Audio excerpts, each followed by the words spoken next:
You know, when we think about Prophet Nuh, our minds almost instantly rush to the catastrophic flood, right? We picture this massive ark, the torrential rain, the animals, the whole shebang. But we're jumping right into this explainer today because there is an incredibly profound side to his story that honestly gets completely overlooked. Today, we're going to unpack the complete journey of a man who literally reshaped human history, and we'll be pulling directly from the incredible details found in our source material. And that brings up a really fantastic question. Everyone knows the story of the Ark, for sure, but how did the epic story of the prophet who built it actually end? It's fascinating because we spend so much time focusing on the roaring storm and the crashing waves that we completely miss the serene, quiet conclusion to his life. We almost never talk about his final meeting with the angel of death after nearly a millennium of struggle. But to truly appreciate that peaceful ending, we have to understand how this monumental struggle began in the first place. So let's rewind a bit. Wad, Suah, Yahuth, Yauk, and Nasr. Before the flood, humanity wasn't always misguided. They actually started out upon the truth, worshiping one creator. Now, these five names, they belonged to highly beloved, incredibly pious men within their community. And when they passed away, the people were struck with this immense, paralyzing grief. And here's where it gets super fascinating. The source material reveals that idol worship didn't begin with some sudden, arrogant rebellion. No, it began with heartbreak. Someone just suggested, hey, let's build statues to remember how pious they were, hoping that looking at these monuments would soften their hearts and remind them to be good. But it turned into a classic boiled frog situation over centuries. In the first generation, like we just saw, it was pure grief and memory. Then the second generation comes along and they see their elders deeply respecting these statues, so they adopt that respect.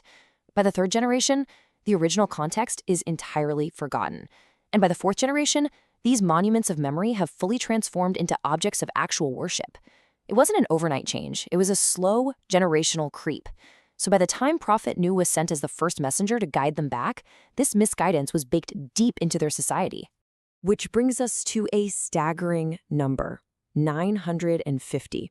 I really want us to just pause for a second and think about the agonizing weight of 950 years. I mean, we get completely burnt out trying to convince someone of a basic fact for 10 minutes. But for 9.5 centuries, Prophet Nuh watched countless generations of mockers be born, age, and die. He preached the exact same divine message over and over again to a people who had already made up their minds to reject him, passing their stubbornness down to their kids like some dark inheritance. And the way they rejected him is just heartbreaking. He lamented, "My Lord, I have called my people night and day." They wouldn't even offer him basic human decency. The sources detail how when he spoke, the people would literally cover their faces with their clothes so they wouldn't have to look at him, and they'd violently plug their ears with their fingers just to block out his voice. Imagine dedicating your entire existence to saving people, and they go to such absurd theatrical lengths just to ignore you. Yet through all of this, his reliance on his Lord remained absolutely rock solid. Eventually, Allah commands him to build the Ark. Now picture this. He is building a colossal ship on completely dry land. The mockery reached unbelievable new heights. The crowds would gather around, laughing, throwing insults, calling him insane for building a ship where there wasn't a single drop of water. But then, the unexpected divine sign arrived. And it didn't start with dark storm clouds. It started with the tanur, a baking oven, a placement strictly for fire. And it suddenly, violently erupted with water. Imagine the sheer terror of those mocking crowds when the very source of fire became the terrifying origin of the flood. And once it began, there was absolutely no hitting the brakes. The deluge didn't just come from above. The Tanur overflowed, the heavens completely opened up with torrential rain, and the earth's very springs burst forth right from beneath their feet. Water met water. The world was entirely swallowed. The sheer scale and suddenness of this flood wiped out centuries of human arrogance in mere moments, permanently changing the physical landscape of the planet. But right in the middle of this unimaginable global catastrophe, there was a deeply personal, agonizing tragedy. A sudden wave permanently separated a heartbroken father from his stubborn son. Often referred to in historical traditions as Canaan, this son arrogantly refused the safety of his father's ark. Even as the water was rising all around him, he claimed he'd just climb a mountain to save himself. Prophet Nuh, with all the desperate love of a father, pleaded with him one last time to board the ship, but a massive wave crashed between them, and his son was swallowed by the deep. It's a heavy, emotional reminder that divine decree spares absolutely no one based on lineage alone. Eventually, though, the absolute chaos gives way to a purified earth.